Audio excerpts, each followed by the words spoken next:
All right, we're live. Nice. We made it.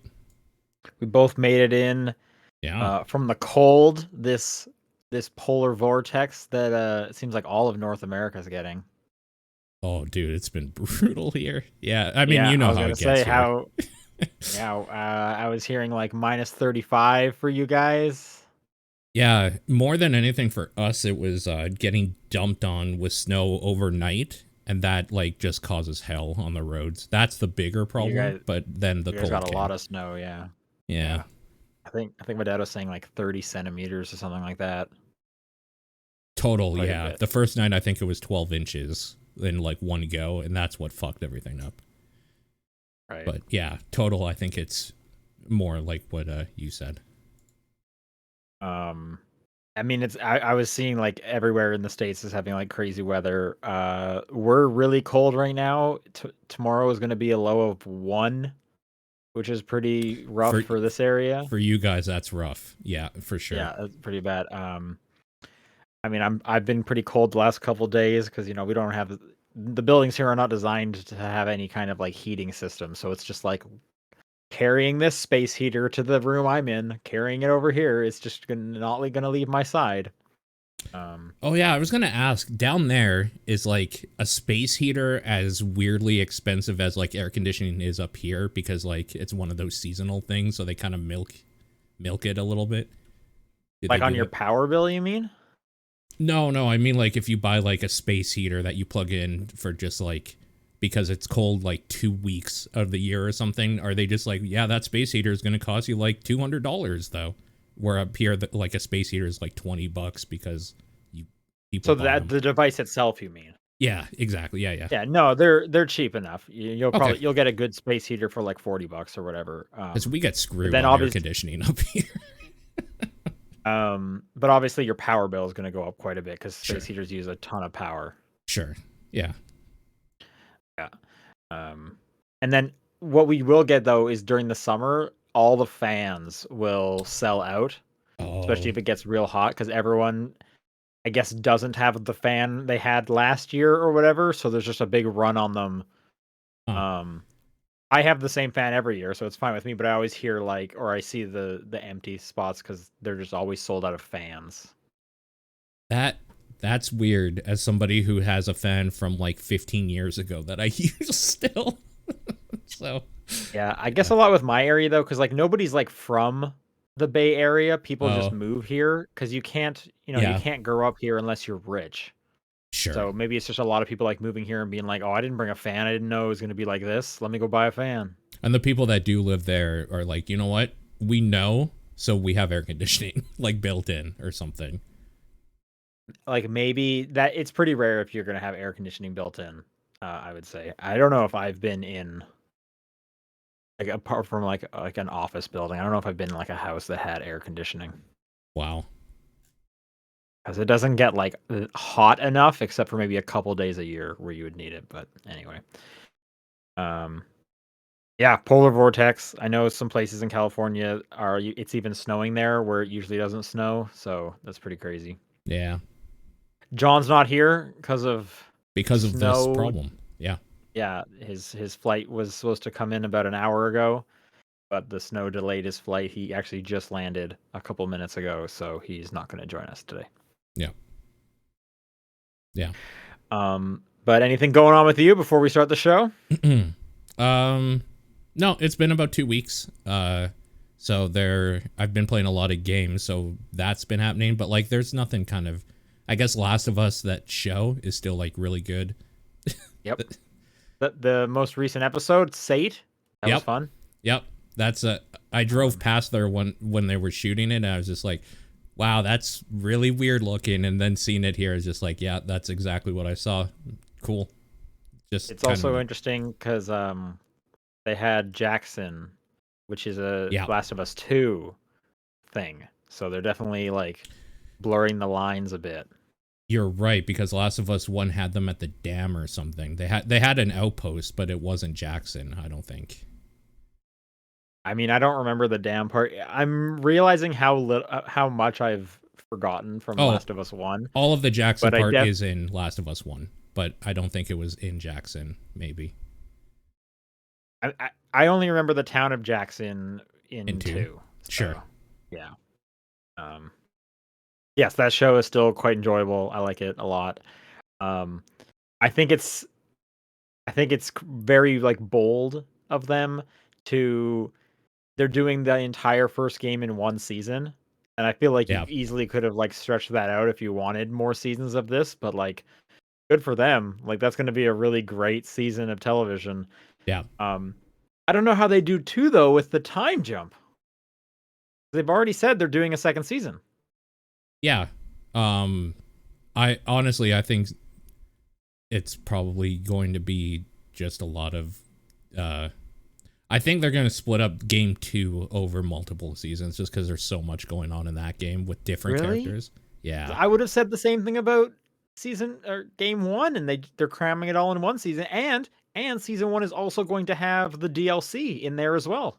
The thing is that there's not actually that much story beats in the first game. There's a lot of combat and like walking around. Like the game is longer than there are story beats, even though they could have expanded on, what was it, Philadelphia or something, wherever the like big group of miscreants is. If they had made some stuff up, yeah, because that part's not very long in the game. Yeah, none of these parts are very long is the thing.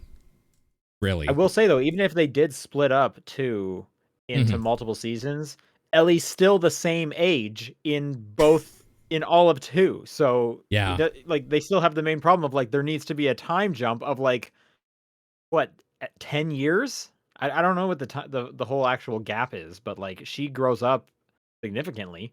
Yeah. Yeah, I am interested to see how they're going to do 2.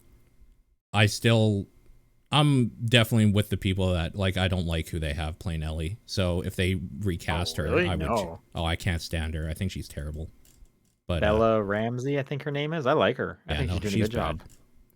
But so if they got rid of her, I'd be okay with it. But I don't think they will. They probably just. I don't think they would. Yeah, I don't know, because like it's quite the change. Like they would have to age her quite a bit. Like but I don't know. I guess we'll see.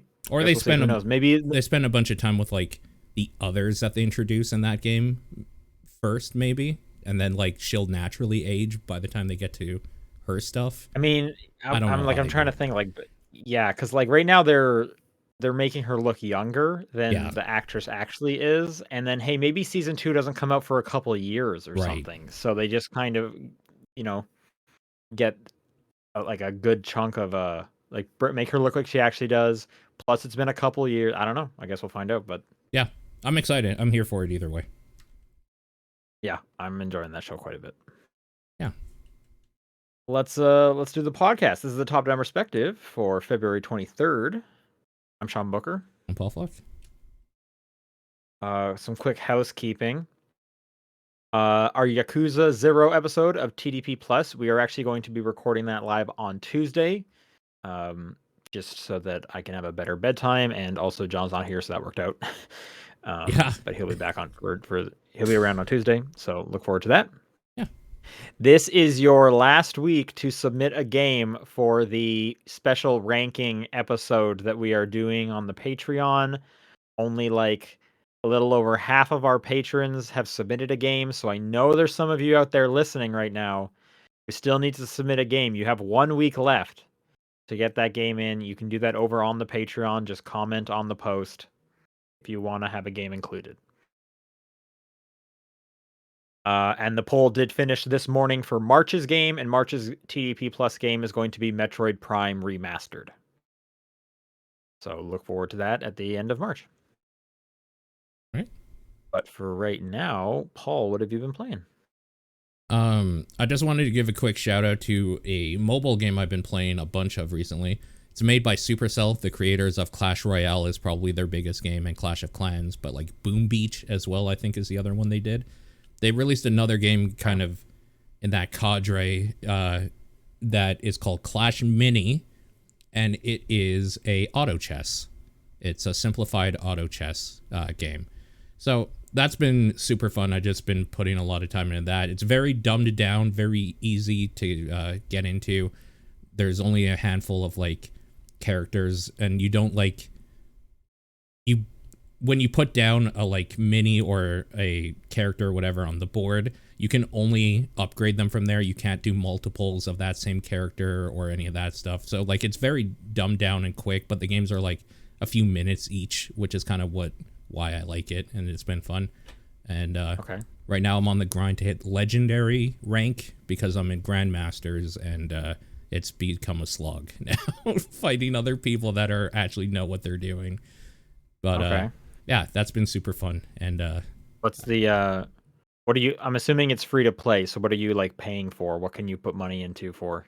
you could buy like their other games gems, and gems will unlock just stuff. Oh, they have like a battle pass type thing as well, like a premium thing for You're the getting battle like pass. skins? Like what are you unlocking? Yeah, there's skins for your different minis. The minis are the characters that you use, your auto chess characters. So there's skins for them. But like the stuff that you need for the gameplay is all stuff you earn in game to upgrade those, and they have kind of a cap and what they upgrade to, so that you never feel like you have to put in money. I've always felt Supercell is actually very good about that. None of their games I feel like you have to put in money, but if you do, you'll probably get to like a higher rank quicker, and then you'll still like peter out because the other people, like, it's all kind of at the top level evened out because there's like a maximum or whatever, and there's metas that form and whatever. So yeah, it's just another one of those. But for people that like auto chess, I think it's worth looking into for just a fun little mobile game.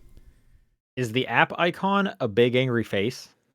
You know what? Probably. Hold on, I can tell you. I feel 2 like seconds. isn't that like the standard when it comes to Supercell games? Okay. And then all of the clones of Supercell games it's just a face of someone like yelling. So this face isn't yelling, but yes, it is a face. Just a stoic. I think his name is like Barbarian King, one of the like main characters, the hero classes or whatever. Yeah, I don't know what it's like. Everyone just tries to do that. Yeah. If it's like if they're trying to rip off Clash Royale. Sure. Yeah. I mean, you probably, if you saw it, you would just like, yep, that's that. You would know right away. You could pick it out. Yeah. This was 2 weeks ago, but I still kind of wanted to talk about it a little bit. Game Boy games came out on Nintendo Switch Online, and I've been playing the shit out of them. I've been playing so much of this stuff. The ones that I want to talk about mostly is I really like Kuru Kuru Kururin, and Super Mario Land 2, 6 Golden Coins is still very good, even though I've definitely bounced off harder in that game now than I ever have before, because that game controls like shit, and I want that fan remake to come out to just clean it up a little bit. But okay, I have fond memories that is probably just nostalgia of Super Mario Land 2. Oh, the game is fantastic. The music is great. The worlds are awesome. It's just literally the jumping and controlling feels so bad because it's a Game Boy game. Okay. Yeah, it just feels bad. They should make a Super Mario Land 3. That would be so cool. Sure. But, like, I also don't really know like what makes a Super Mario game a Super Mario Land game. I couldn't really tell you that other than it was on the Game Boy. Yeah. And like, so being weird, a little weird. I would like Nintendo, because I'm sure they have some kind of idea of like what makes a Super Mario Land. Yeah. Someone's saying Super Mario Land 3 is Wario Land. Yeah, okay, well, come on. I guess people. I want Super Mario Land 4. You know what he meant. That's why I didn't even bring it up. That's like saying Super Mario World 2, Yoshi's Island. It's like, but that's not what. Well, technically, Super Mario Bros. 2 is Doki Doki Panic. Like, yeah, we know. You know what he meant. Chill. Yeah. Mario Land 2 is great. Do you have any interest in Kuru Kuru Kururin at all? That's the weird stick that's spinning that you have to get through stuff. Oh, right. And I had it described to me as like, you should just play that limousine one that came out a few years ago. What was that? I can't remember the name of that thing. I think John really liked that, though, if I remember. And the developer, didn't they do like Super Robot Golf? Yes. I can't remember the name of it. Roundabout. Yes. Roundabout. Yeah. Okay. Yeah. I'm going to be honest with you. I was kind of hoping John would be here to talk about these games because I think he has more like fondness for this type of bullshit than you do. But I figured I'd say that those games are still fun. And just in general, the Game Boy games that they chose for Nintendo Switch Online are pretty great. I wish more was out for the Game Boy Advance stuff, though. It's a little thin. I'm sure more will come. Like, yeah. And they have even said here's some stuff that's planned that's coming. to be coming. Yeah. Yeah. So hopefully those come soon. Are you gonna play any of the Zelda Oracle games? So I remember playing one of them and thinking it was okay years and years ago, and I can't remember which one, which means I probably have to play both of them because there's one I hadn't played. The one I want to play that I never played, it was Minish Cap. Minish Cap's real good. I like both the Oracle. All three of those are Capcom developed. Yes. And I think they're three very good Zelda games. So I have fond memories of the Oracle ones. Okay. Yeah. I don't remember which one I played, but I mean, at this point, if I don't remember, either one will be like brand new, so I might as well play both at some point. Yeah, I'll probably play those. I jumped into Wild Hearts because I like Monster Hunter a lot, and that thing looked like Monster Hunter, and it kind of is and isn't in a lot of ways. The core gameplay loop is very Monster Hunter in the way that you hunt a monster and you get parts from it, but kind of the way you do it and everything around that feels different enough that I think it has its own style and flair to it that is intriguing, mainly in that it doesn't have some of the weird bullshit and hang-ups Monster Hunter games have almost prided themselves on that I think a lot of new people bounce off of. It feels more hack and slashy. You don't have to sharpen your weapon ever. You just feel like you're always in action, and it's kind of great. Like, that game is that sounds fantastic. good. Yeah. The way the I don't know if I ever want to sharpen my weapon in any game. Yeah. Well, you played World, right? How did you feel about, like, having to take a moment to, like, resharpen or whatever? I didn't play World. Oh, you didn't? I thought you did. I don't think I played any Monster Hunter. I played the tutorial of... Was it Rise that just came to Game Pass? Yes. Probably. I didn't get past that. I think the most Monster Hunter I've played is, what was that free-to-play one that starts as a P? It was like... Yes, it was, no, Dauntless is what you're thinking of, I think. Dauntless. I played that. That's my Monster Hunter experience. I don't think you had to sharpen in that either. You did not, no. Right. Okay. Wild Hearts, like, simplifies a lot of that stuff that I feel like the only reason Monster Hunter even does some of that stuff still is because they feel like they have to, like it's part of their identity. When I'm here to say it isn't, and you should get with the times a little bit. Even though I love Monster Hunter, there's a lot of stuff that you could streamline, and I think Wild Hearts does a pretty good job of that. It never felt boring, and like I kept... The pace in the hunts is very, very good, and it kind of has its own unique thing where you are able to like summon things out of the ether and build in the middle of combat to like give yourself an edge in different ways.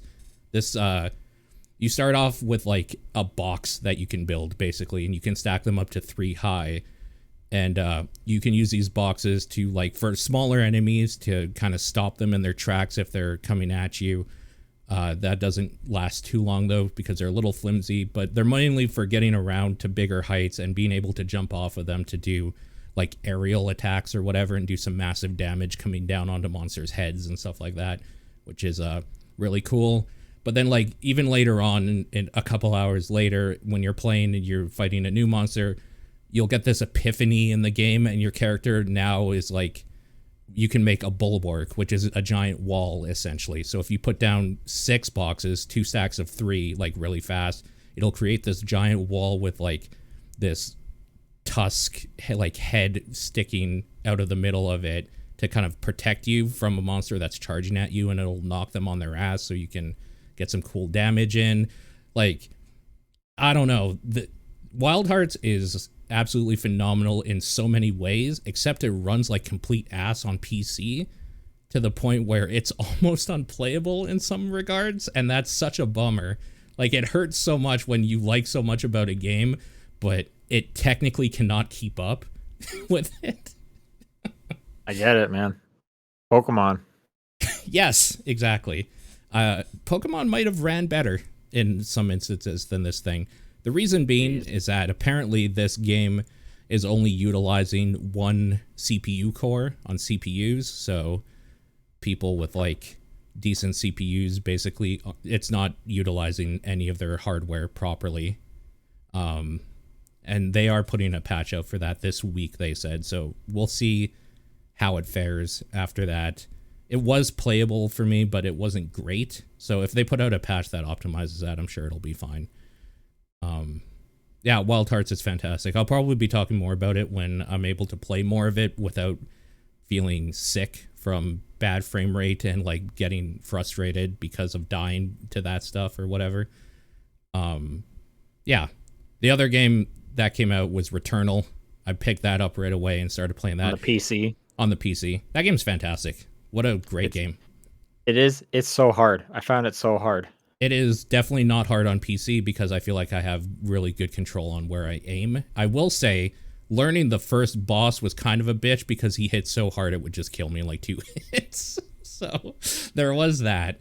I definitely don't think I would have been able to do anything in that game on controller, to the point where I think I would have like tried to refund it or something if I got it on console, because I don't know that I could handle it. I'm not good with a controller at all, and that game is testing me with a keyboard and mouse in a lot of cases. So still want to try the co-op that they added in there. Yeah, that thing seems cool. I would like to try that at some point too. I'm curious. Here's a question for you, because one of the big features of it being exclusive to PS5 was the like different firing modes because of the the triggers on the DualSense controller. Sure. So how are they doing that? I guess on the keyboard. You push a button to toggle the other firing mode, I guess, is the thing. Oh, okay. You have to basically choose between which one you want. Kinda, yeah. And that's been kind of cool too. The problem have with it more than anything, and maybe this like gets better as I unlock stuff or something, if that's even a thing, is that it feels like there's only like 3 alternate firing modes, and there's one that I like a lot and the others I don't want. So I always have to decide, do I want this gun that's obviously better but with like the shittier thing? That's shittier secondary? Because some of those secondary firing modes will one-shot a boss by itself, like, or an elite or whatever. Yeah, I mean, that's the risk reward, right? Like that's kind of how all loot game is. It's like, well, the number's actually better, but like this combo is better, so blah blah blah. But like Swarm absolutely wrecks everything. So do I want to give that up for what's the one I don't like? The grenades are kind of okay. I think it's like the horizontal barrage or something. No, maybe it's electricity. I don't like the electrical one. I haven't played it for years, so I can't really help you out here.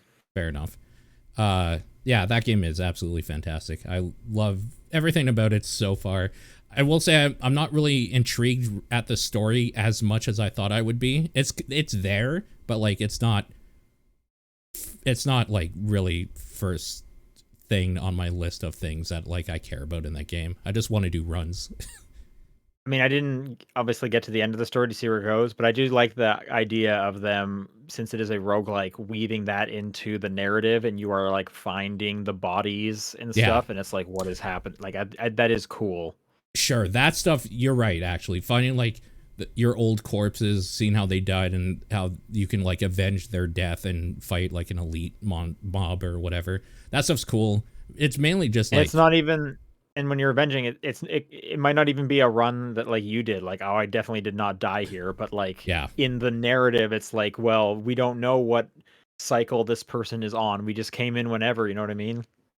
I would be interested. I don't know if they've said this. Like, I haven't looked into the back thing. Is this kind of a Strand game? Like, is that somebody else's corpse that they took, or is that just a random spawn? Because that would be kind of cool. I mean... I don't think it's a Strand game. If it was, that would be pretty sick, though. Well, I'm trying to think like practically, they could just say that, and there's Right. no way you would ever like. It's like the number of people that have played this game and died. They've probably died in every single like. You know what I mean? Right. Like, Yeah. so I don't know. Like they could just put like a fake name on there, and it's like, okay, I guess someone did die here. Like, but what's the point? Like the I guess Forza thing. narratively though, that wouldn't work because this is supposed to be you. Yeah, over and Unless over. part of the story is like, oh, guess what? There was like 100 of you or something. 100 of you that aren't you. I don't know. So, Sure. Yeah. the narrative from the get-go makes it seem like these are you are coming across something that you did in the past. Yeah. Yeah. That thing's cool. I can't wait to see more of it. And then the big one that came out more recently and I've been playing this week is Atomic Heart. That came out. Right. I've also been playing Atomic Heart. I was getting this confused a lot with Wild Heart when people were talking about that the weekend before this came out. Okay, sure. It is weird that 2 games with heart in the name came out in the same week. Sure. Like that just doesn't like that's just odd. What a coincidence, right? Yeah. I will say, and I think this is just me because I'm not in the shooter mood right now, but this game has not really grabbed me. Yeah. I think it's fine. I think it looks really nice. Yeah. I do like BioShock. Yep. But for whatever reason, I think I'm just not in a shooter mood, so like I'm just not really compelled to play it. I will say I think the voice acting is really bad. I absolutely fucking hate the main character. Every time he talks, I just want to turn the game off. I think he's absolutely terrible. I think his writing is bad. I think he's just a shit for no reason. Like, I really, really dislike the protagonist of this game. Everyone else is kind of whatever. The way the protagonist delivers the lines, like, it feels like, you know, it's not uncommon for the voice actors to not be talking to one another. Sure. But it almost feels like they didn't tell him, like, oh, this is what you're responding to. And instead, they were just like, we just need you to read these lines, and we'll just put them where they need to go. So, like, the inflection on stuff just seems, like, so off. Like, you are clearly not talking to someone. You were just saying, like, that bugs me. And then what also bugs me is the sexy robot vendor. Yeah. I don't believe anyone finds that hot. No, of course not. Of course not. Well, so to the point where I'm just like, why write this? Because, like, it's not funny. It is so not funny. It's so not funny. It's so actually hilarious. Was there like a writer's room where they were just like, shit, this is some of the hottest stuff ever. I would love it if a girl said this to me. And then I'm just on the other end being like, I don't want it. This robot is so annoying. Let me just buy a gun. Stop talking about like my lube. Or whatever. It totally is some dumbass writer wanting like the hot voice actors or something to say these things for them to like, yeah, it's fucking weird. And like it's not even the fact that you know what it reminds me of? It reminds me of like the lame ass anime trope where there's like always a character that's like super pervy and it's like, who wants this character? But like everyone way worse. Hates this character. Yeah, but like, why do they keep putting? And it's almost like, oh, we got to put it in there because it's anime. And it's like, well, now I need to like put a caveat if I'm recommending this show. And now with this game, if I was going to recommend this game, I should be like, by the way, there's this stupid ass robot that never shuts up about like how much polymer you got to like thrust into her to get some bullets. True. I will say there's only a few that are that version, so thank God. There's like a bunch later that aren't her. Oh, okay. I assumed it was because I've only seen her. Okay. Or whatever. So I assumed it was just like every time I need a new health pack, I gotta listen to this bullshit. No. There's other Noras around that aren't weird horny fridges. Okay. And to your point, I think my problem just with the writing is that there's too much of it for like no gain at all. Like the problem for me isn't necessarily like this is a weird, sexy, sentient fridge talking to me. It's that she doesn't shut the fuck up for like 20 minutes. It goes on so long. Make your throwaway joke and let me buy my shit. I don't give a shit. But like, holy crap. They go way too far with like everything. And I think that's my problem with a lot of the writing myself. Like the granny, I don't like her at all, and she's a major player in the game, so I get Oh, to is listen she? to her Okay. bullshit a bunch. I've only seen the first part with her. I'm okay with lots of banter. Like that stuff No, I doesn't turn hate me it. off.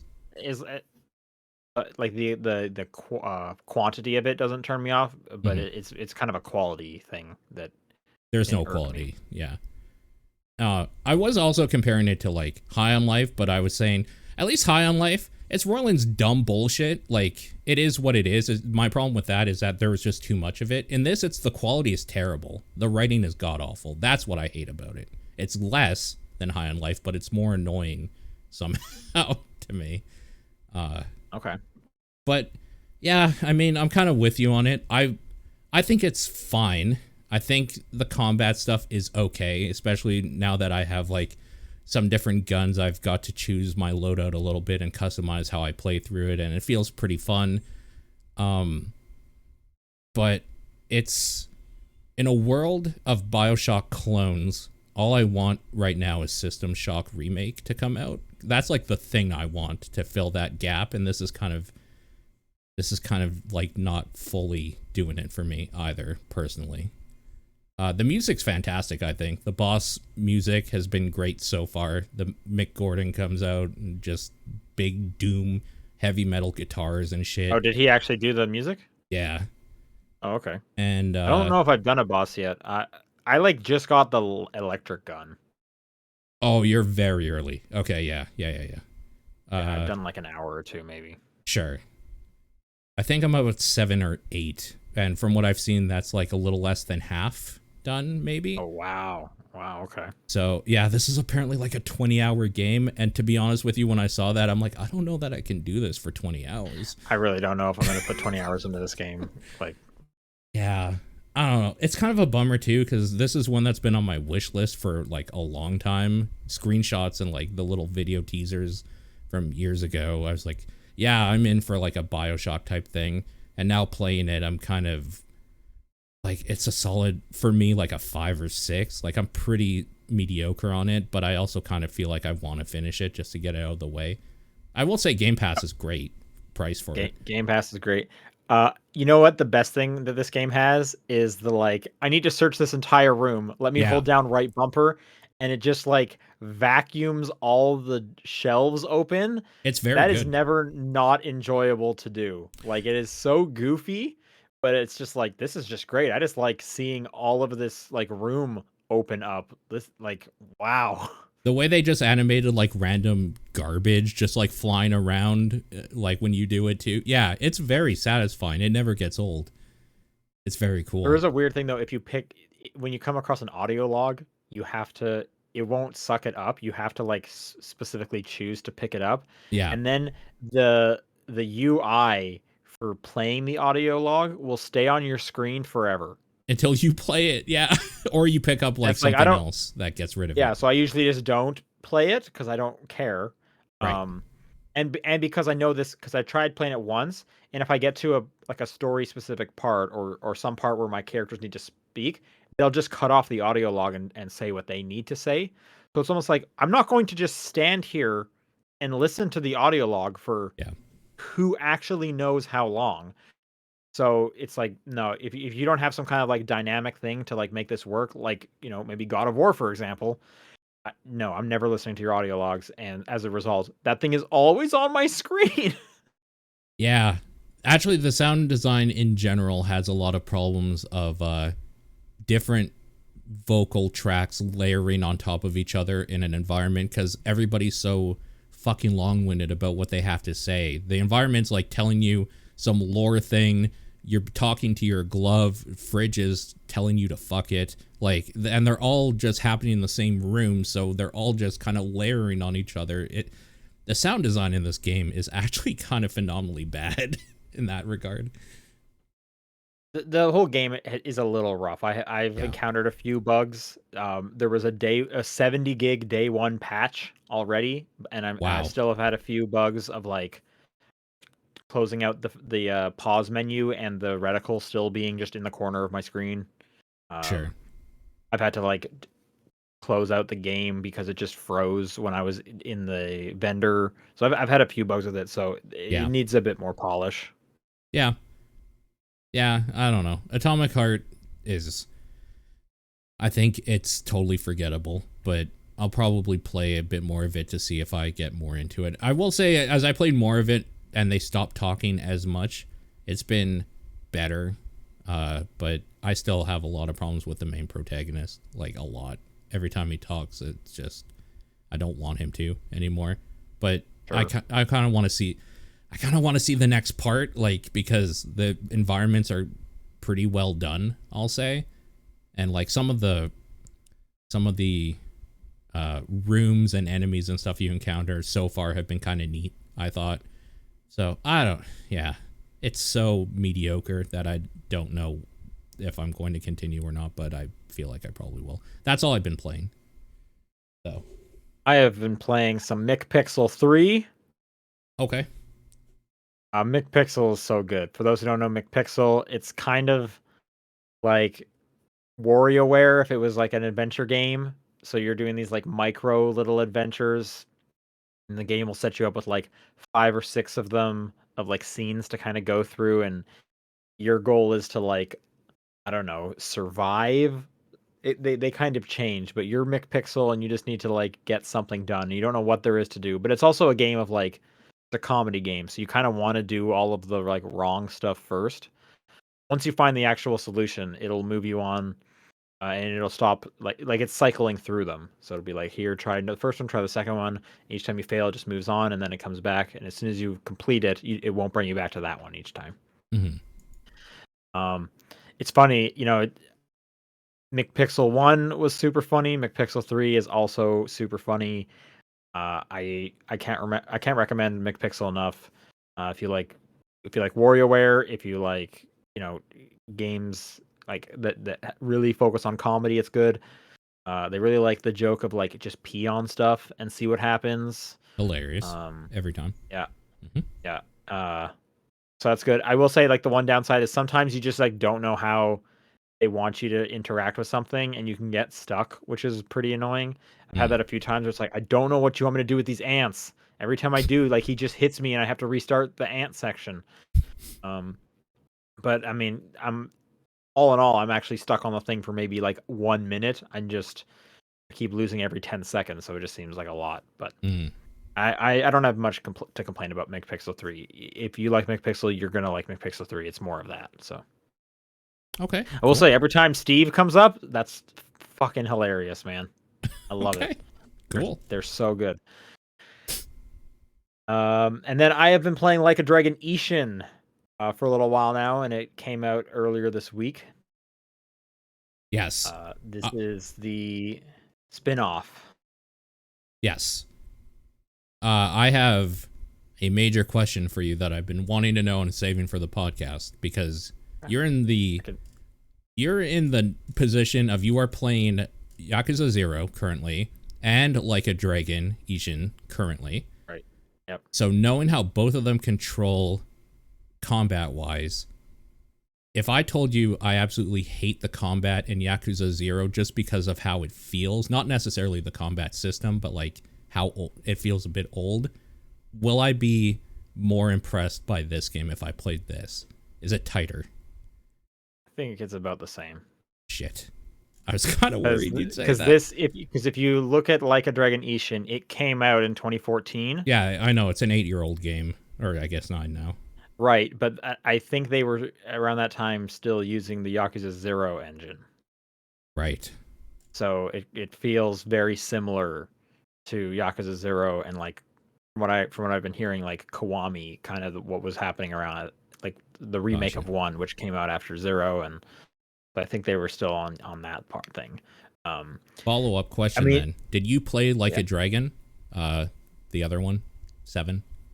7? I did not. Shit, because I was wondering if that was newer. Well, that one you can't compare, because that one is a turn-based RPG. That's true. So yeah. So you need to ask me if I played Yakuza 6. And have you? And no.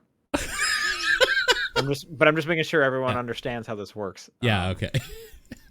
The only Yakuza I have played is 0, Like a Dragon Ishin, and technically I have booted up 4. Oh, okay. That I didn't have a see that copy of coming. that. I don't know how I have a copy of that. Okay. But So sorry. Go. Let's talk about Ishin more because there's going to be a whole whack of Yakuza 0 later. yeah, on Tuesday, if you're a patron, sign up now. Ishin is a side story. I talked about the preview I went to. This is set in the 1800s. It has all the same like character models and voice actors, but they are just playing historical figures. Okay, that was actually another question I had. Is this the ancestors of those characters, or are they No, separate characters? Okay. no. Though the characters in Ishin are real life people. This stuff did happen. You can look up the Wikipedia article of Japan's history. These things did happen. So they just mapped those models onto these people or whatever for this Yes. game. Okay, Yeah. gotcha. Yeah. They are not really. Yeah. This is just a spin-off. It's a spin-off in the same way of like there's the Yakuza zombie game doesn't actually count. Yeah. Okay. Yeah. But yeah, you are still basically playing with the Kiryu model, and his voice actor is here. But this is a different person. Okay. Um, and I'm liking it. I'm running into the kind of the same issue I had with 0. Obviously, I'll get into more of this with the TDP Plus episode, but like, I'm not a huge fan of how these of like the like random encounters.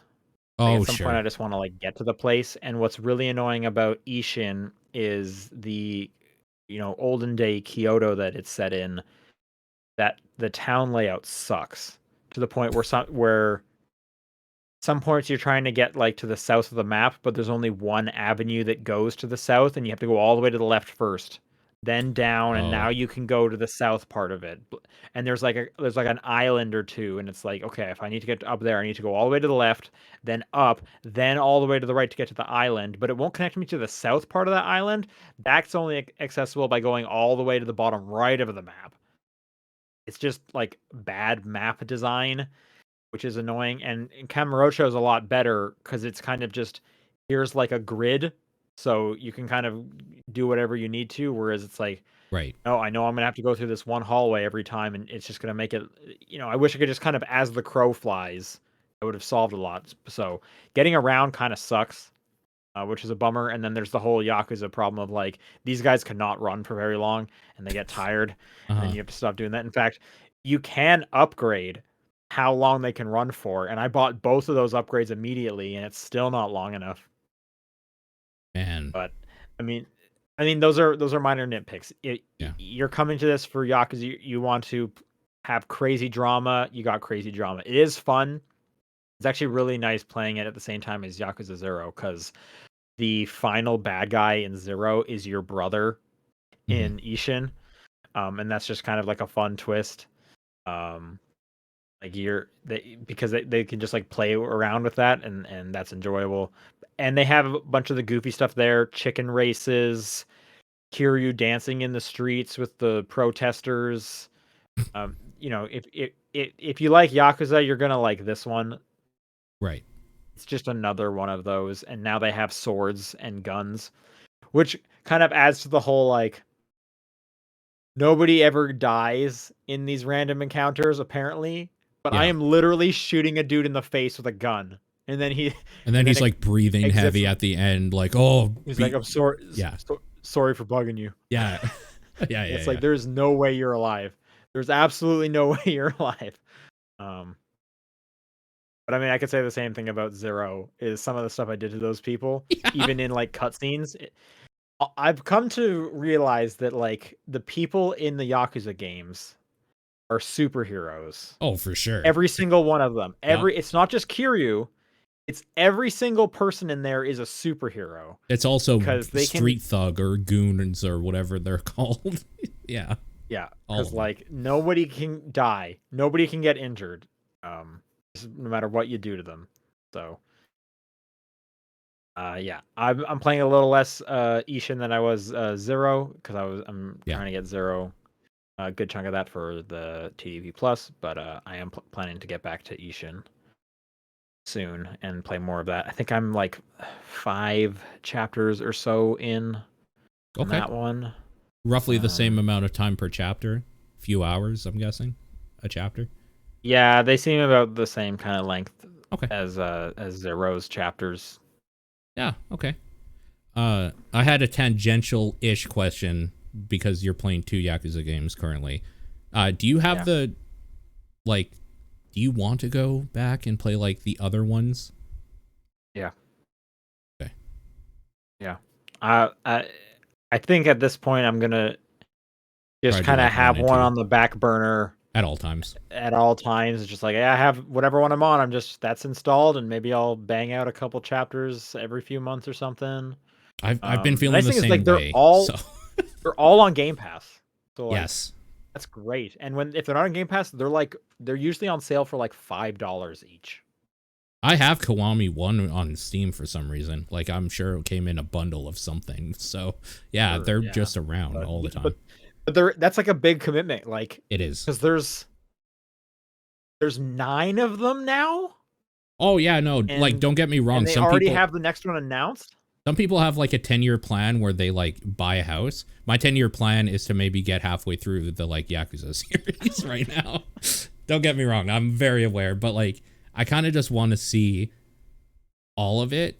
And I think the older ones are going to be easier because they're a bit shorter since they were PS2 games or whatever. It's when we start getting to 4 and up that I'm worried about because I think they're all roughly around as long as these other ones are. I'm curious how the like quality is going to go because Yeah. Zero, everyone talked really good things about Zero. Yeah. 1 and 2 got remakes, so they'll feel somewhat modern.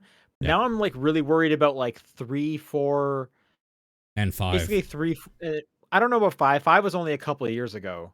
5 was 10 years ago. I was 10 years ago. When did 6 It was 2012. 6 was a few years ago. No, well, 6 was 2016, so I guess that's not a few years anymore. Okay, but hang on. When did Zero come out? 2015 initially, but on Okay. more stuff in 2017, I think. Okay. It's like 16. I don't. 16. 6 will probably not feel that bad because it's came out after Zero. So I guess 3, 4, and 5 is what I'm worried about. I have kind of thought, there's only 2 Judgment games. That might be the easier one to do. That's the other thing is that's in the universe, so you got to do the Judgment games. And then, did the zombie one come out in America or is that just Japan? That came out here, but it's only PS3 if I remember correctly, because I tried buying it on other stuff. Okay. I know. That's a whole other like can of worms. Do you got to play the zombie one? I mean, I want to play the zombie one because it seems stupid in the right way. I don't even know how I would go about doing that right now. Like, yeah, the PS3 is the one console I don't have access to. That's not true. I don't have like my GameCube here, but like, sure, anyway. Yeah. That's a problem for future Sean, very future Sean. I kind of have like, obviously we'll talk more about it on the thing about Zero specifically, but I kind of felt that draw of like, I kind of just want to see these characters in like more of these stories going forward. So I like, there's no reason I can't just like pick away at this series for the rest of my life, probably. Right. I do like the idea of them doing spin-offs with these characters. It's just like, hey, this doesn't count. Kind of like a Marvel what if. Like, let's just what happens if they were in this thing? And like that's cool and like more like series should do that. There's just not a ton of series that have like these long-running characters. I have also thought maybe I just watch a supercut like 20-hour movie of like 1 to 6 and then just like keep up from here on with a Dragon 1 or 7 and onwards. I mean, if you're a coward, you could absolutely do that. Or if I actually want to like play other games ever. Yeah. I mean that's the cheater's way out for sure. Absolutely. Yeah. I think I might do that. I don't know. We'll see. Mainly because I've heard bad things about Kiwami 1 and 2. Even like though they feel new, apparently they still feel old, if that makes sense. Right. Yeah. Well, we'll see. Okay, that's all I've been playing. Let's do some news. This first little bit of news is more just like a PSA I wanted to bring up last week. Okay. Double Fine dropped like a 30-hour documentary series about the making of Yep. Psychonauts, 2. Yes. This is incredible. It is. I've started watching it. I watched through all of Double Fine Adventure, that documentary series. That one was like 12 hours long. I super enjoyed that. Hmm. Loved it so much. This is the same production company, two-player production. Double Fine was just doing it from the get-go, and then put the whole thing on YouTube. Cannot recommend this enough. If you like behind-the-scenes game stuff, Double Fine is such a cool company with a lot of really cool people that work there. So, PsychOdyssey I'm recommending, and then if you want more Double Fine Adventure to learn about the creation of Broken Age is also very enjoyable to watch. It's all free. It's up on their YouTube, and they're just like really good, well produced. Like you start to like really like have a vested interest in just this random animator who works at Double Fine, who he's moving to Utah with his family, but he's gonna work remote, and everyone's like crying that he's leaving, and it's like I don't even know this guy, and I'm sad that he's leaving Double Fine. Yeah. The amount of footage they like pulled from old stuff too, like G4 footage. Did you watch any of this stuff? Yeah, I've watched about 4 or 5 episodes of it. Yeah. Yeah, the first few episodes when you're the really old stuff, yeah. Like showing them leave LucasArts, or a bunch of them leave LucasArts and like start in the basement or the garage, I guess. Like, and they're talking about how it was like freezing. Man, it's just, and first of all, they were like coding with gloves. It's so weird, like seeing them so young, for one thing, but like the big first part was like Brad Muir leaving, just like shit. I remember that like it was yesterday. How was that already 7 years ago? That's the other crazy thing, is because they started this documentary, like 7 or so years ago. Some things are coming that it's like, oh, I want to know how they like COVID. That's definitely going to be like an episode or two of how they dealt with like remote work. The Microsoft acquisition. Yep. That's got to be an episode. Like, I'm so curious to get through this thing. Yeah. Everything with Fig and how like that was a big part of. Right. I mean, I've gone to the parts where they're talking about Fig for sure. Yeah, that thing is so cool. I definitely recommend it to people. It gets so in the weeds too about some stuff, which is great. Like them mucking around with that VR Rhombus of Ruin and kind of that's the whole thing going on in like the background. Yeah, that's some good stuff. That's just on their YouTube page, so go look it up if that sounds interesting. But I definitely think like at least give it a watch, the first episode, and see if it's kind of your jam, because it's enjoyable for sure. Earlier today, we had a Sony State of Play live stream. Figured we'd go through and just talk about some highlights. Did you watch this by any chance? No, I came right from work to do this. Cool. So I'll talk about some of the highlights from my perspective then. Humanity, new game from Enhance, the makers of Tetris Effect and Rez. Okay. This looks like a weird like Lemmings puzzle game where you're just like making crowds of people move through, and you're a glowing dog. I don't know. I'm getting like some anxiety looking at these people moving around. It's so weird. I don't like the trailer has a strong like rhythm element to it, but the gameplay doesn't make it seem like there's any rhythm. So I really don't know what that is, but Enhance is awesome. So I'm interested.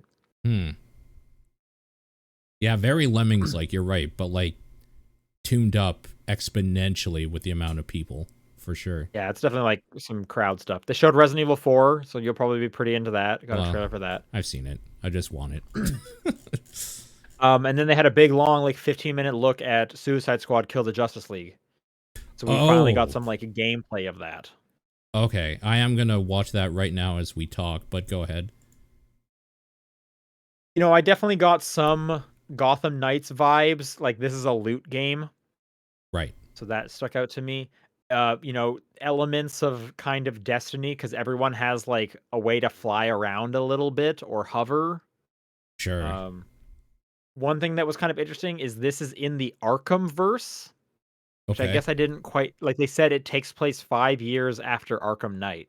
Okay. I guess I didn't quite understand those were like connected. I don't know if that would actually like come up in any like narrative way other than yes, Batman's here and it's that one. Not that Right. it matters, but um I don't know. It can be played single player. It can play co-op. If you play single player, you're just gonna have bots on your team, so you are gonna have this Suicide Squad kind of as a group at all times. Huh. Okay. I don't But know what are you how I seeing right feel now? about Anything that. jumping out at you? No, honestly, it looks a little boring to me. I don't know. It looked like aesthetically, it looks okay. It's just, I think the like third person Destiny, the way like you were talking about their movement and stuff, I think is pretty apt the way this looks. Yeah, I don't know. I'm less excited about this than ever, probably right now watching this. I mean, I like co-op games. I know my bud Yeah. and I will play it in co-op, so like I'm down for it. If I I could guess get the three the people narrative, together to do this, I think that would be great. Like a 4-person sure, squad to go through. That'd be neat. yeah. I guess the narrative is Brainiac is like controlling the Justice League, and that's why they're evil. Except Oh, it seems like Wonder Woman is not being controlled because she comes in at the end to like help you out against the Flash for a minute. interesting. Okay. But anyway, that's coming out May 26th. They showed some more VR games, none really that interesting. They showed Goodbye Volcano High, which I'm still looking forward to, but those were kind of the highlights in my opinion. Cool. They announced some more characters or showed some more characters, it looks like. Zangief, Lily, and Cammy for Street Fighter 6. For Street Fighter, yeah, Okay. That's cool. 3 more characters. Okay, this was a pretty interesting story from earlier this week. Remember Angry Birds? Barely, but yes, I do. So I guess Angry Birds at one point got removed from the app stores and came back as like an Angry Birds classic, or I guess it was called Rovio Classics Angry Birds. Right. I remember something about that actually. Sure. When that happened, uh, that was you buy the game, you can play it. Yeah. End of story. It was not a free to play game. Since then, the Rovio has come out with multiple other Angry Birds games that are free to play, that are microtransactions. Right. Um, People were not happy with the microtransactions. They didn't want to deal with that. So everyone was just kind of going back and playing classic Angry Birds. Makes sense. And Sure. as a result, Rovio is taking that game away. Okay. So you have to play the newer microtransaction free to play ones. Did they give a reason why? I'm sorry. I'm just like looking right now to see. I'm trying to kind of read and talk at the same time. The reason literally is they want you to deal with the free to play money, but I can read you what they posted on Twitter. Okay. We have reviewed the business case of Rovio Classics Angry Birds, and due to the game's impact on our wider games portfolio, we have decided that Rovio Classics Angry Birds will be unlisted from the Google Play Store on Thursday, February 23rd. Additionally, the game will be renamed to Red's First Flight in the App Store pending further review. Rovio Classics Angry Birds will remain playable on devices on which the game has been downloaded even after it has been unlisted. And then the rest is just kind of talking about their fans. So it's literally just, it is impacting money we get from the other games, which should be getting us more money. So we're taking it away from you, and it's not an option anymore. So, okay, they were selling this, right? Like people would buy it. You were saying It was just a one-time purchase, yes, one-time like purchase. 99 cents or whatever it was. But there was no microtransactions. That was the problem. So they were only getting they were only dinging you once. But that Okay. it's 2023. You can't just ding someone once. You need subscriptions. You need a battle pass. What they've done here is just made it so that people like me with Android can just download the APK file illegally and just have it for free now. So thanks, guys. Like, we're still going to get your game. somehow if we want it. But Right. Well, I mean, there's yeah. no fighting piracy. That's just always going to be there. But this is at least stopping people that are going to spend money, I guess. Right, exactly. That's what I mean, is that I would rather just buy something for a couple bucks, mainly because I So, can. well, that's the problem. So Yeah. would everyone. But they don't Right. want just a couple bucks. They want a continuous stream of They bucks. want a couple bucks every like month or something, yeah. Like, Exactly. I don't know, fuck Rovio, man. Like I don't care about these people. I hope they go It's bankrupt. pretty hilarious just like how blatant and like it's just crazy. Like I can't believe they just Yeah. came out and said it. And it's such a bad look. It's such a bad look. Yep. Anyway, what a crazy story. So weird. Let's talk about Tango Games because Holy shit. Shinji Mikami has decided to leave Tango Gameworks in the coming months. What the hell? Okay, I didn't see It that sounds coming. like they're on like fine footing. He's just done with the company. I'll read you the full Bethesda, I don't know, 3 sentences here. We can confirm that Shinji Mikami has decided to leave Tango Gameworks in the coming months. We thank him for his work as a creative leader and supportive mentor to young developers on the Evil Within franchise, Ghostwire Tokyo, and of course Hi-Fi Rush. We wish Mikami-san well in the future and are excited by what lies ahead for the talented developers at Tango. That's weird. I was not expecting that. I wonder if he's just like retiring completely then. I don't know. I doubt. I bet he's not. He's probably just going to do some like smaller stuff. Maybe he was tired of Of running a Microsoft. I have company. no idea. Who knows? Yeah, like who knows, Yeah. man? Like I don't know. What is a Tango Gameworks without Mikami? If you honestly, if it's more Hi-Fi Rush and less Ghostwire, I think it's a positive.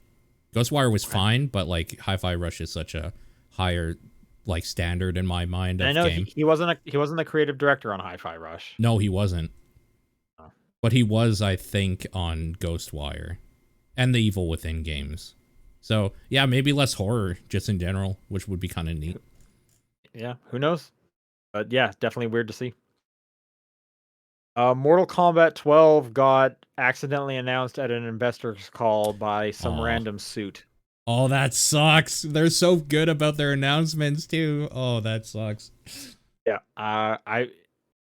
So basically someone was just talking like, yeah, we have some stuff coming up like just Suicide Squad Kill the Justice League and of course Mortal Kombat 12.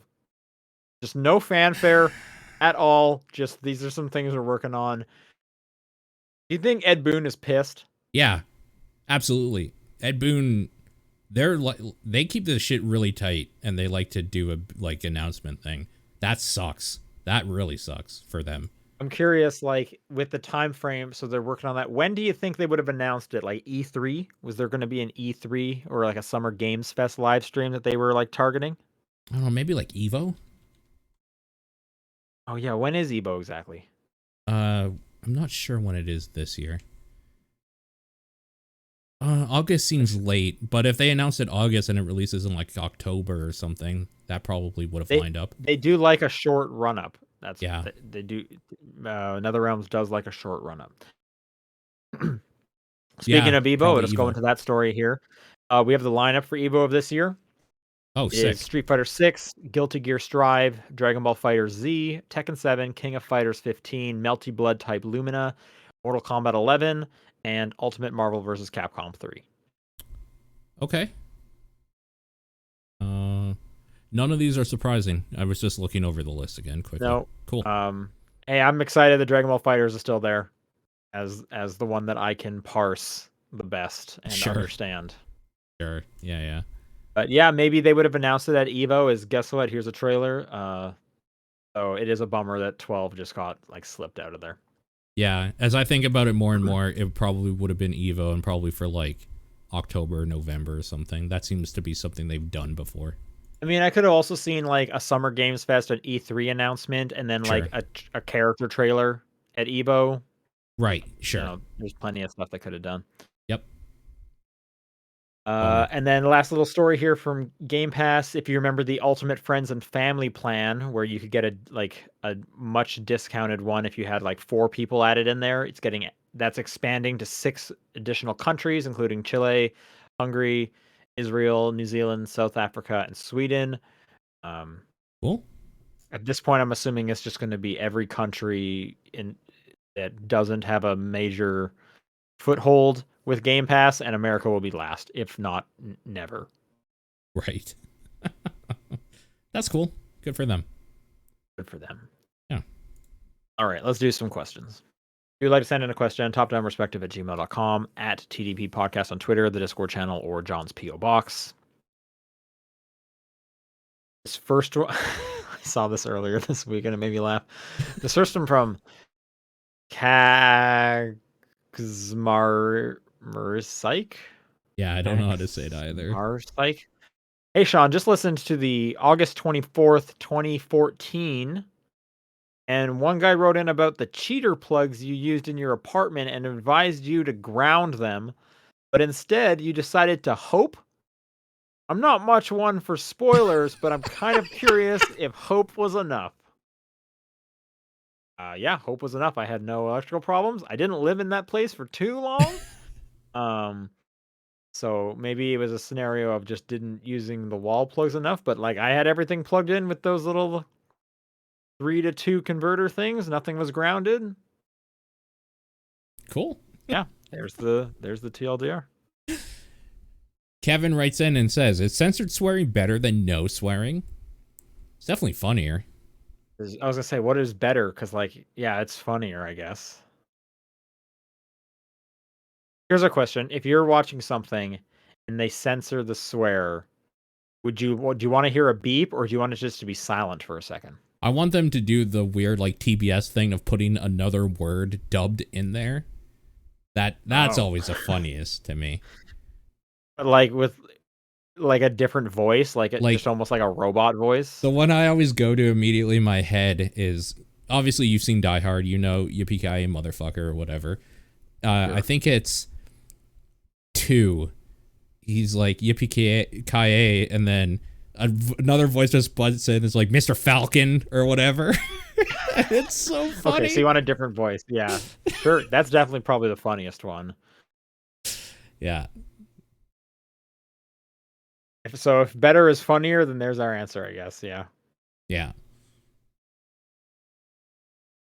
Galactic Baron says, Oh "Yo, God. math time. It seems like they never run out of Picross puzzles, but is that true? How many Picross puzzles are there for the most popular puzzle sizes? Guess the number of digits in the answer for the first 2. There's no way you'll guess the exact numbers. And the power of the exponent. Example, answer is 1.53 to a power of 15. Exponent value is 15. For the other 4, the closest guesser wins a Picross point, and the player with the most PP wins."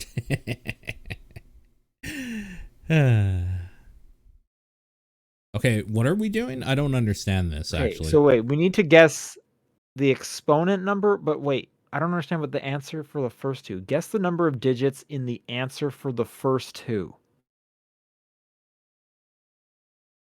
Also, did they send in the answers? Do we have the answers? Did you, when you were sending this over? I can double check quickly. I think this was maybe email.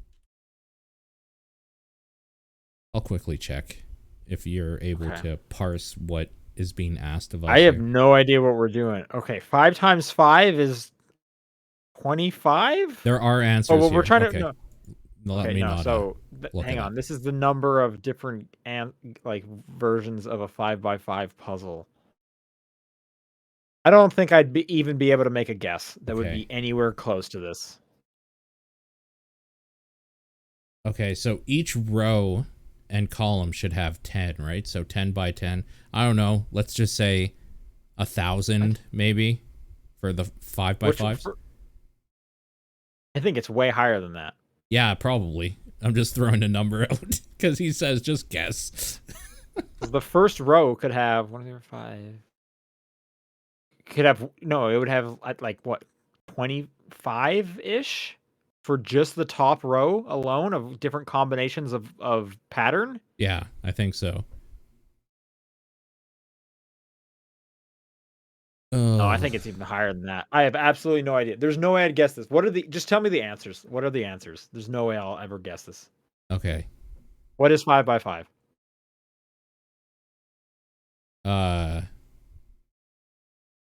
That's a big number. Okay, hold on. Yeah, I told you these are gonna be huge. It's okay. I get. I just looked at the first answer. The answer is 33,500. No, sorry, 33,554,432, or 8 digits. So that number has 8 digits in it. How many digits are in the answer is what he was asking, or whatever. Oh, guess the number of digits for the first two. So the answer was 8 digits. Oh, sorry. And then the exponent for the other one. Okay. I still would have absolutely no idea. Yeah. So do you want to just like... I'm going to be honest with you. I'm just going to go through these because... Yeah, just a PSA for everyone. What is a 10 by 10 puzzle? A 10 by 10 puzzle. I don't actually know how to read this number. It's 31 digits long. Yeah. Okay. And then we need the exponent for these so 15 by 15. 15 by 15 is 5.3919893 to the exponent, or to the power of 67. This is ridiculous. 15 by 20 is 2.037036 to the power of 90.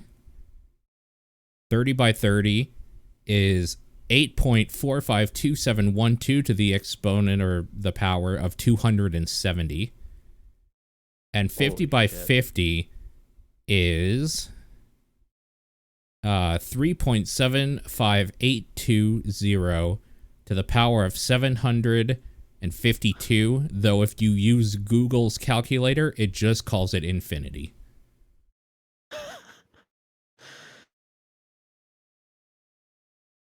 Okay.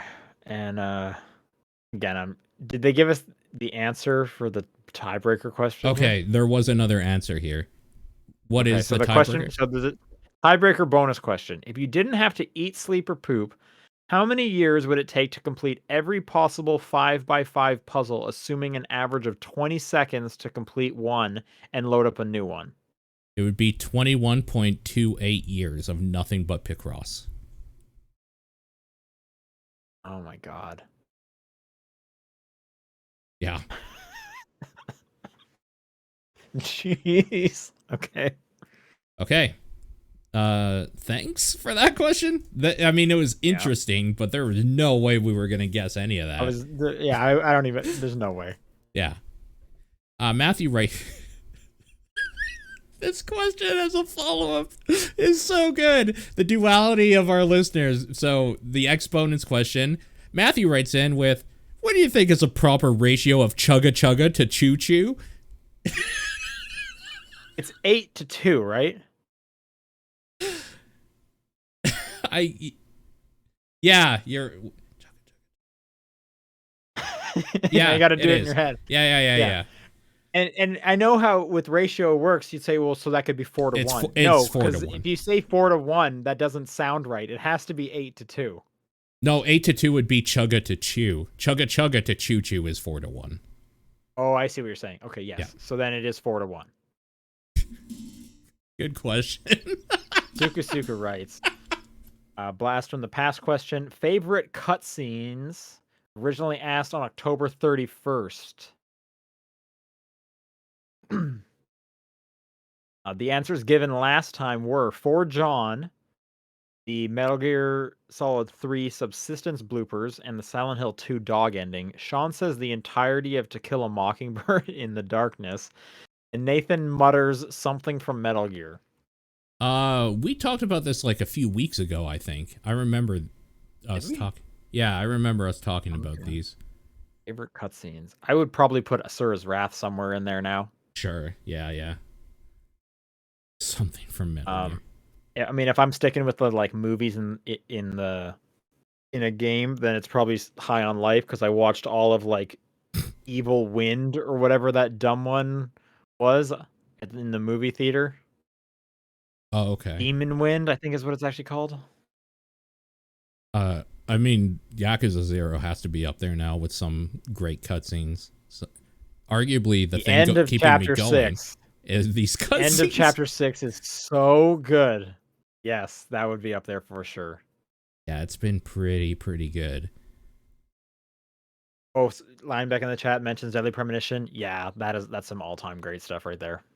Well, that would have been after, I think, right? Or no, that would have been way before, I think. Yeah, why didn't he say that? No, because Deadly Premonition came out the year before this. like June 2010. Yeah. Yeah. So that's interesting he didn't say that.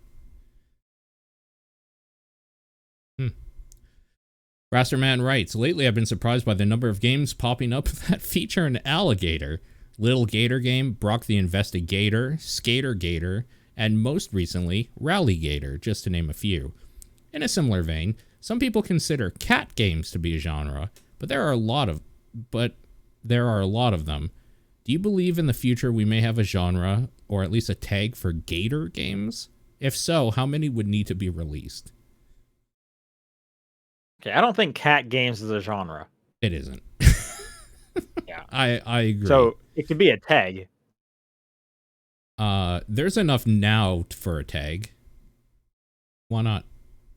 Like 4? Yeah. Or like any game with a gator in it. Like a tag.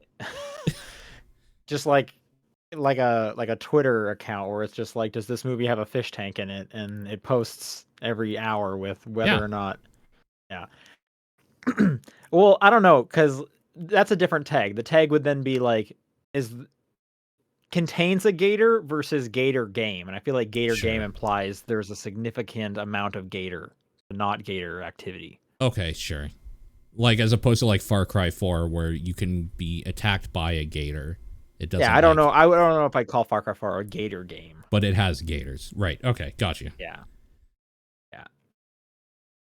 And then for a tag, I don't want to say you can have a tag with just 4 because then there's going to be a million tags. Yeah, that's true. So, I don't know, like 20? 100. 100? Oh wow, you went big. Well, I'm just thinking of Steam, and there's like 1,000 new games on Steam every day. Okay, how many?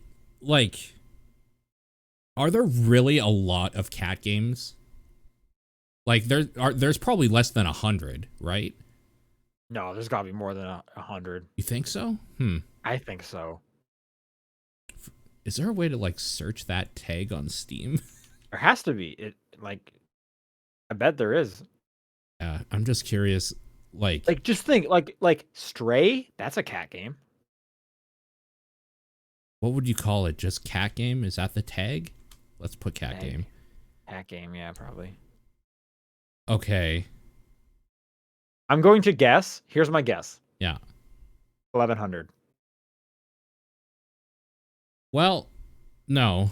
A lot of these aren't even tagged cat, but some of them have cat in the title, which I'm even going to count. So in that broad scope, there's 103 matches, and 9 have been excluded based on my preferences, apparently.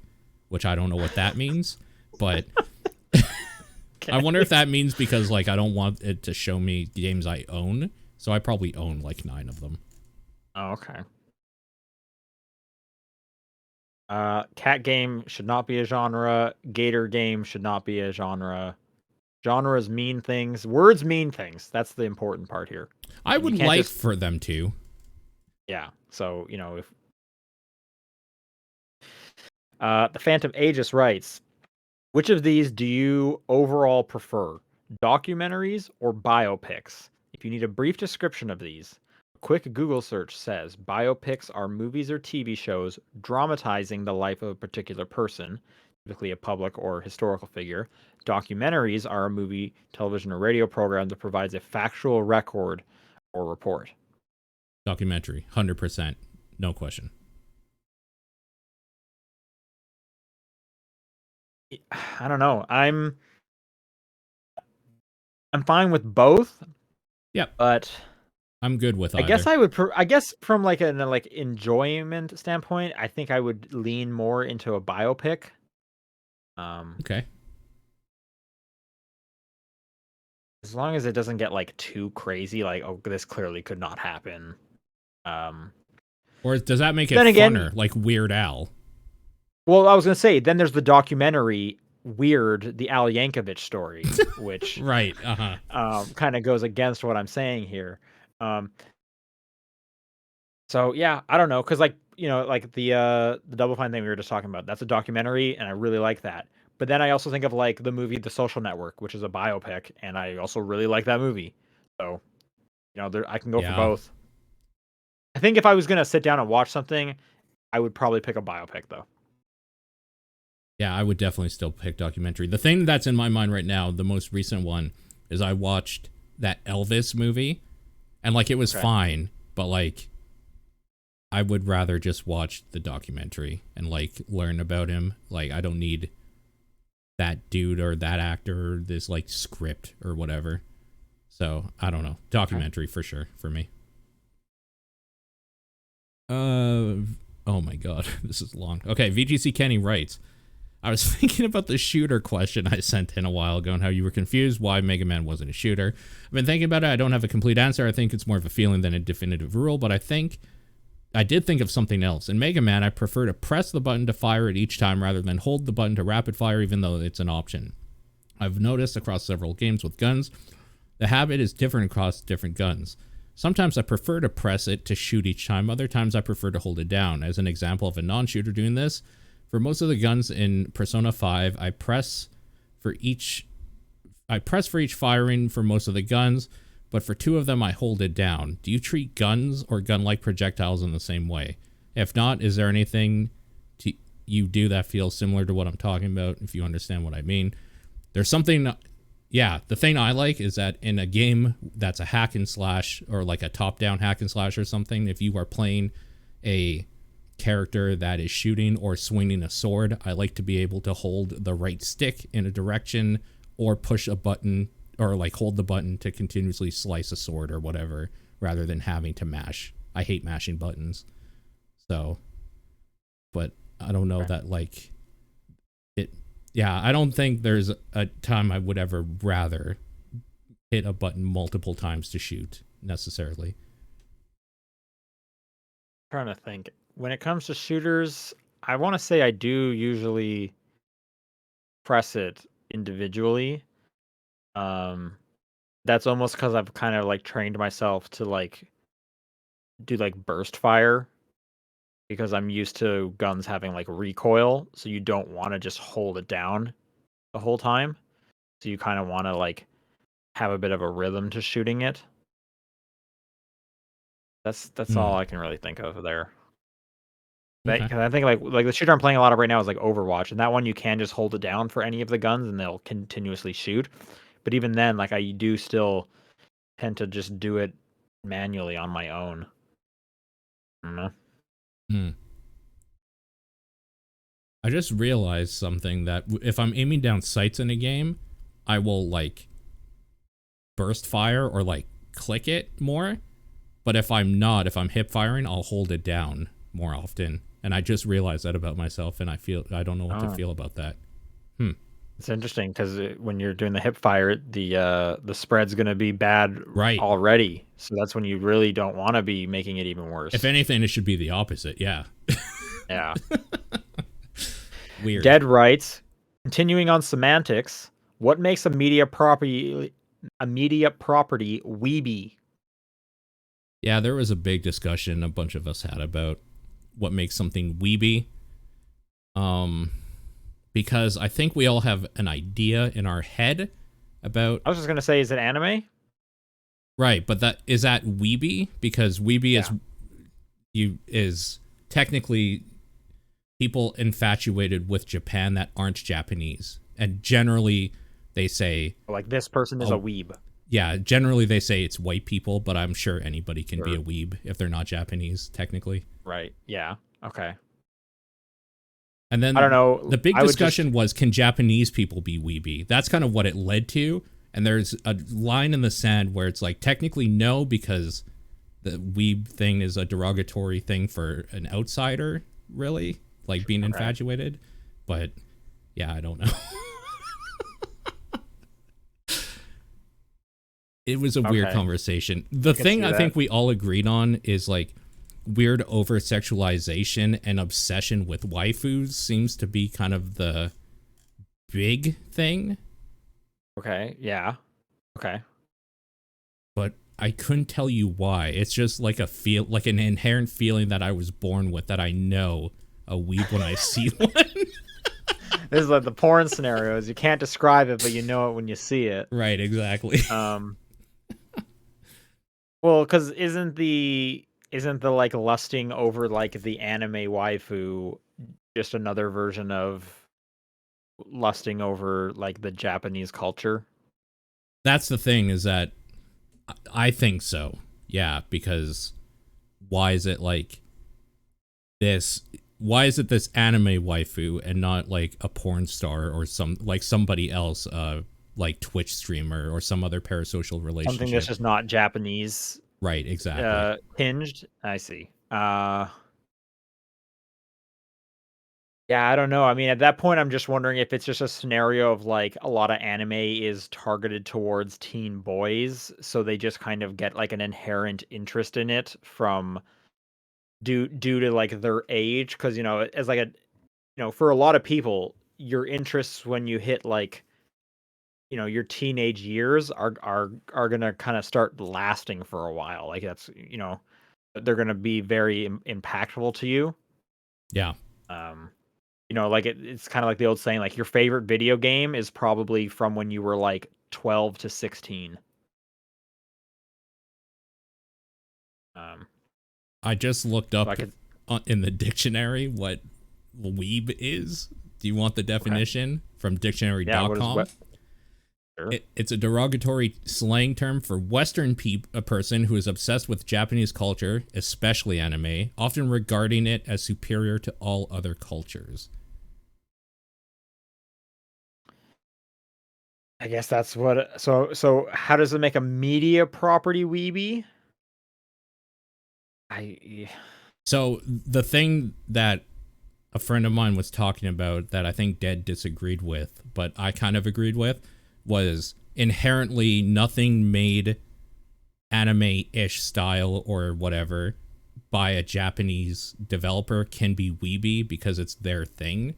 But like a Western developer making like a weird anime game can be, but that doesn't necessarily mean it's bad or derogatory. Well, I was gonna say, what is a weird anime game? Because like, what if you just had like a North American is making an anime?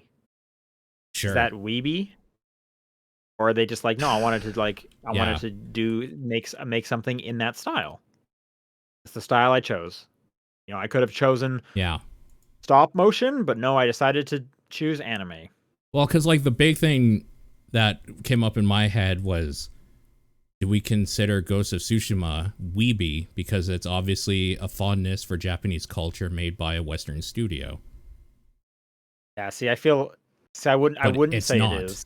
Right. Because I feel like why? right. I guess when it comes to weeby, is like there needs to be some kind of like derogatory part to it.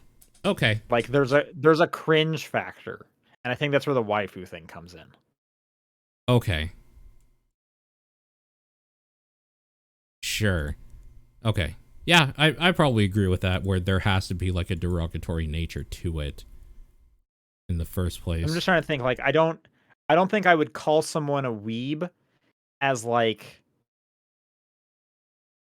as a compliment. I would use a different word that was more complimenting. Like I just, to me, the weeb would not be like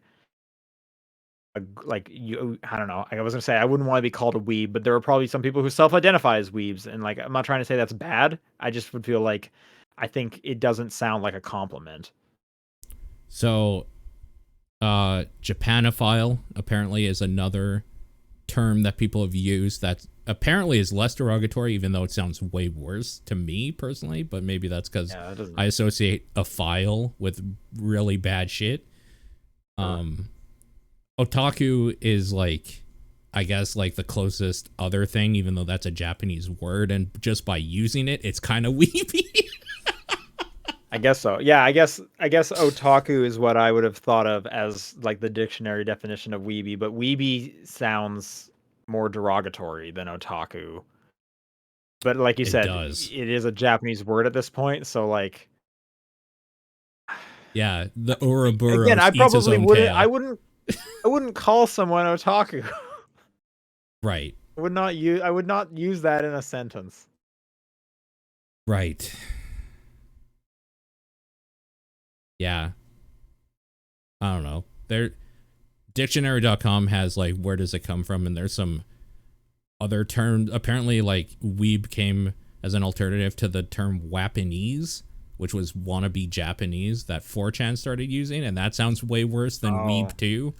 I thought that was gonna be like white Japanese or something. Okay, that's also part of it too. Yeah, I don't know. Honestly, I think you could do a lot worse for terms than weeb. Like, maybe weeb is a little more socially acceptable. Yeah, maybe that's the one you should use. Yeah. Yeah.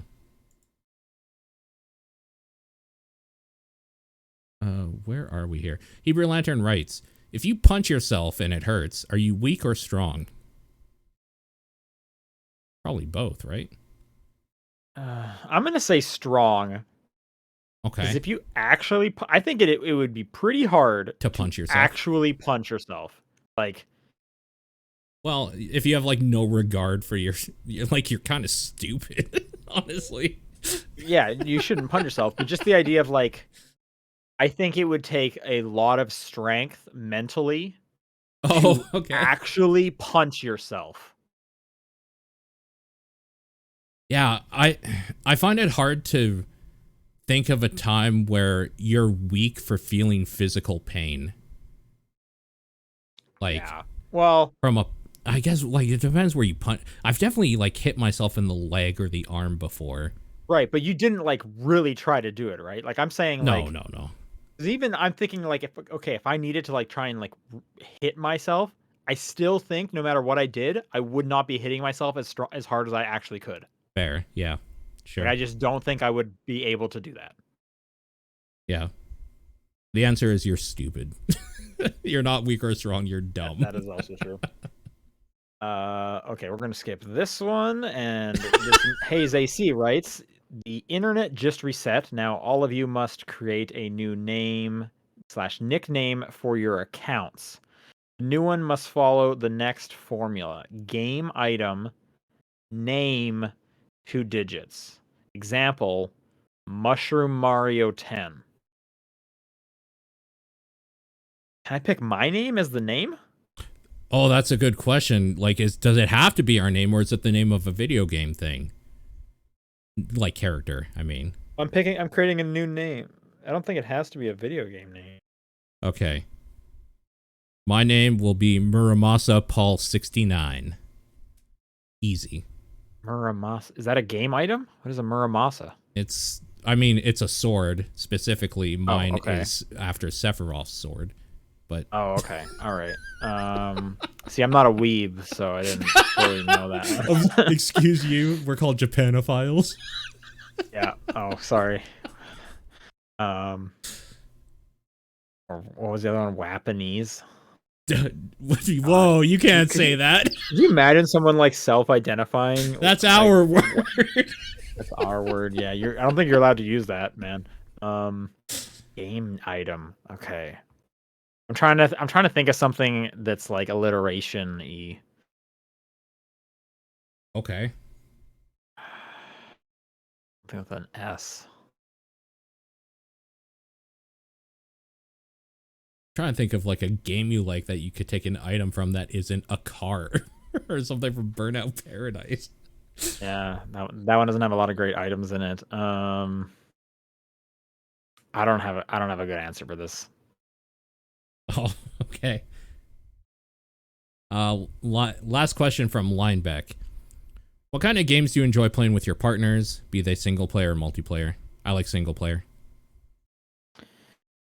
I wish my partner cared about single player games, but that just they don't really want to watch games, so it's got to be some kind of like multiplayer Fair. Yep. or nothing. Like I don't have a choice. Like That does it for questions. She won't watch like a visual novel or something if you play it on the TV. Like one big one for us was The Walking Dead, the Telltale games or whatever. Yeah, I don't. She watched some. Actually, she watched some of the Game of Thrones games back in the day, the Telltale one. But the problem with a lot of them is like, if she's gonna watch it, it needs kind of like she'll watch some cutscenes now and then, but like once the gameplay starts, she immediately does not care. Oh, okay, gotcha. So like if I was gonna do like Last of Us, it's like, oh yeah, these cutscenes are cool, but then like when the gun fighting starts, or even with Walking Dead, like Walking Dead's fine, but every now and then you're kind of just like walking around a room, picking stuff up and like looking at it and like rotating it around, and you know what I mean? Yeah. And she just will immediately lose interest, and then I've lost her. Sure. So what I need is a movie, and she watches lots of movies with me. Okay. Cool. That does it for questions. If you want to send in questions, it's topdownperspective@gmail.com, at TDP Podcast on Twitter, the Discord channel, or John's P.O. Box. What is your game of the week? Last week it was Wild Hearts. This week it's Returnal. I'm going to give it to McPixel 3. Nice. Thanks, everyone, for listening. We will see you next week. Bye.